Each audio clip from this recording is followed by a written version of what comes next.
So what did they have? No electricity on board, all equipment down, no airport in sight, and only a half-forgotten runway deep in the Siberian snow forest. It's hard to imagine a worse scenario for a passenger plane landing. So it's a real miracle that everyone ended up safe and sound, and all of it thanks to a glass of water. Flight 516 was scheduled for September 7, 2010, as a regular flight from Udachny, Russia, to Moscow. The plane had been used for 20 years, but it had never suffered a single accident before. So the cabin crew had no doubts the flight would be easy. Passengers got on board the plane, flight attendants nonchalantly checked their boarding passes, everything went as usual.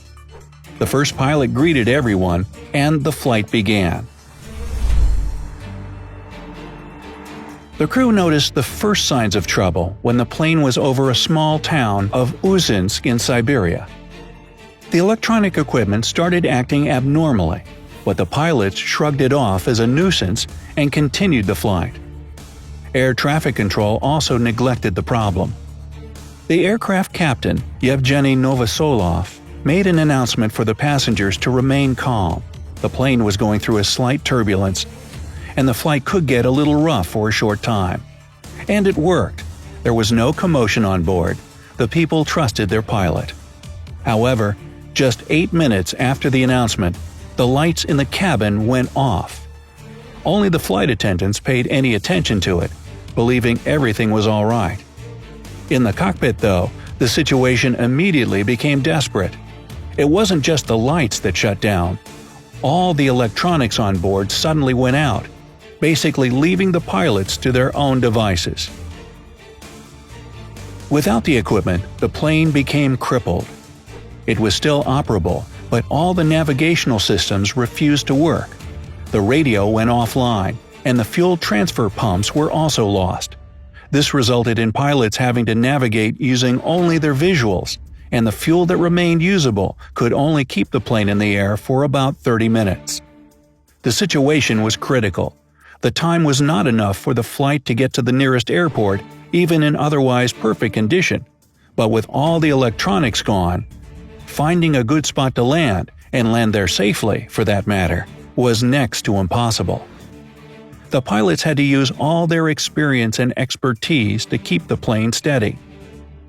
When the electrical failure occurred, the plane was high above the clouds at 34,780 feet.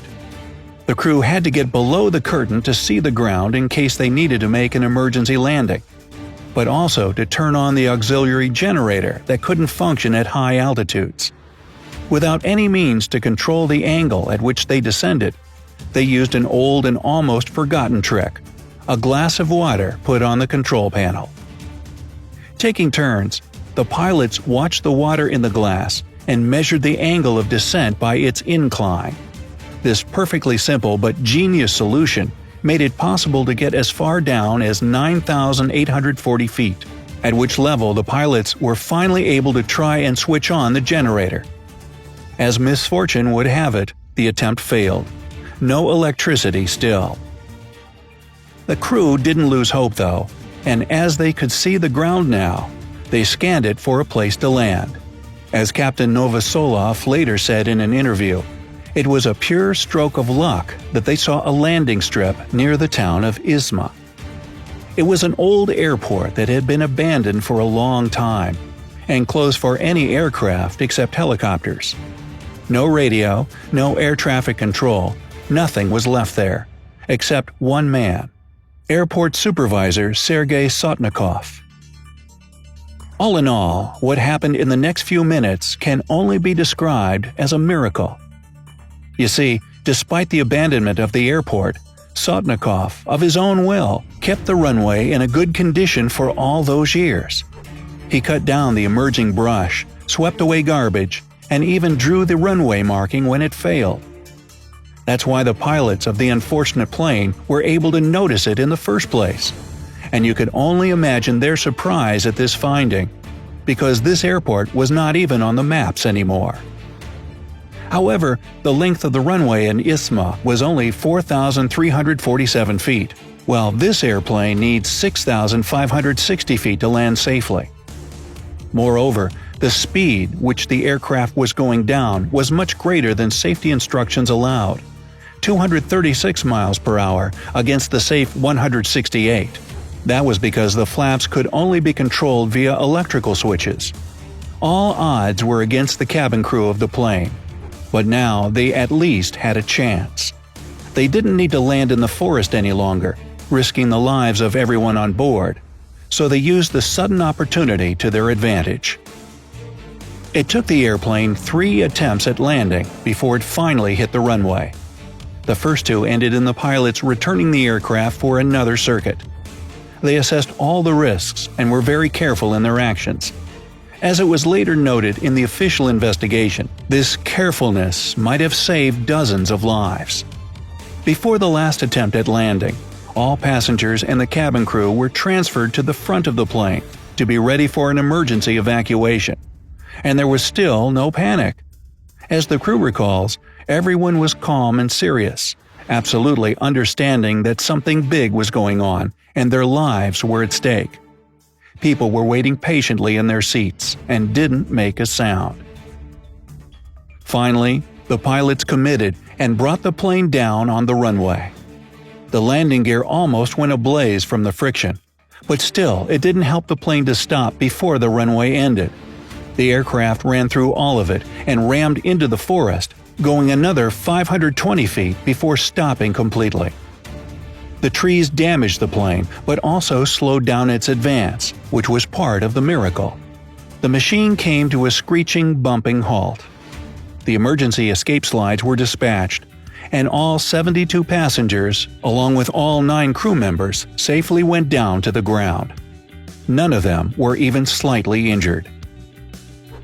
So, against all odds, with none of the plane's electrical systems working, with no proper runway to land on, with a speed that should have crashed the aircraft into the forest, and without even the means to tell anyone they were having an emergency, the heroic pilots still landed the plane and saved everyone's lives. The lucky passengers and crew were transported by helicopters to nearby Utka, from where they went on to Moscow by another plane. And only one family decided they'd had enough air travel for a lifetime and took a train instead. But whatever the passengers chose, all of them signed a collective letter to the government to grant decorations to the cabin crew. They all agreed that the professionalism they showed on board prevented the tragedy.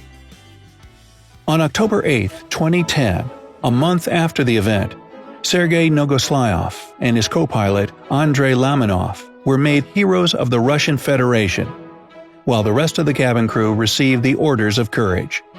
Not forgotten was another hero, without whose diligence and dedication the safe landing of Flight 516 would have been impossible. Sergei Sotnikov, the supervisor of the Isma airport, received his decorations in February 2012. But what happened to the airplane after it delivered its passengers and crew to safety? At first, the government wanted to put it out of use and dismantle it.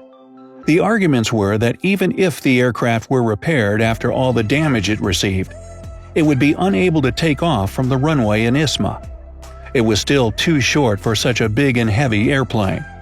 However, it was later decided that the plane could be rescued after all. And indeed, in March 2011, after all the immediately necessary repairs were finished, the airline owning the plane managed to fly it to another station where it could be repaired completely. After that, the aircraft continued performing flights for another 7 years. It received its own nickname, Isma, and in September 2018, it flew for the last time. Part of its old crew from 2010 was on board, while the former captain met his old friend on the ground. That was how, after almost 30 years of service, the heroic airplane said its goodbyes. Wow! Do you know of any other amazing stories of miracles in the air? Sound off in the comments below. If you learned something new today, then give this video a like and share it with a friend. But hey, don't go anywhere just yet. We have over 2,000 cool videos for you to check out. All you have to do is pick the left or right video, click on it, and enjoy. Stay on the bright side of life.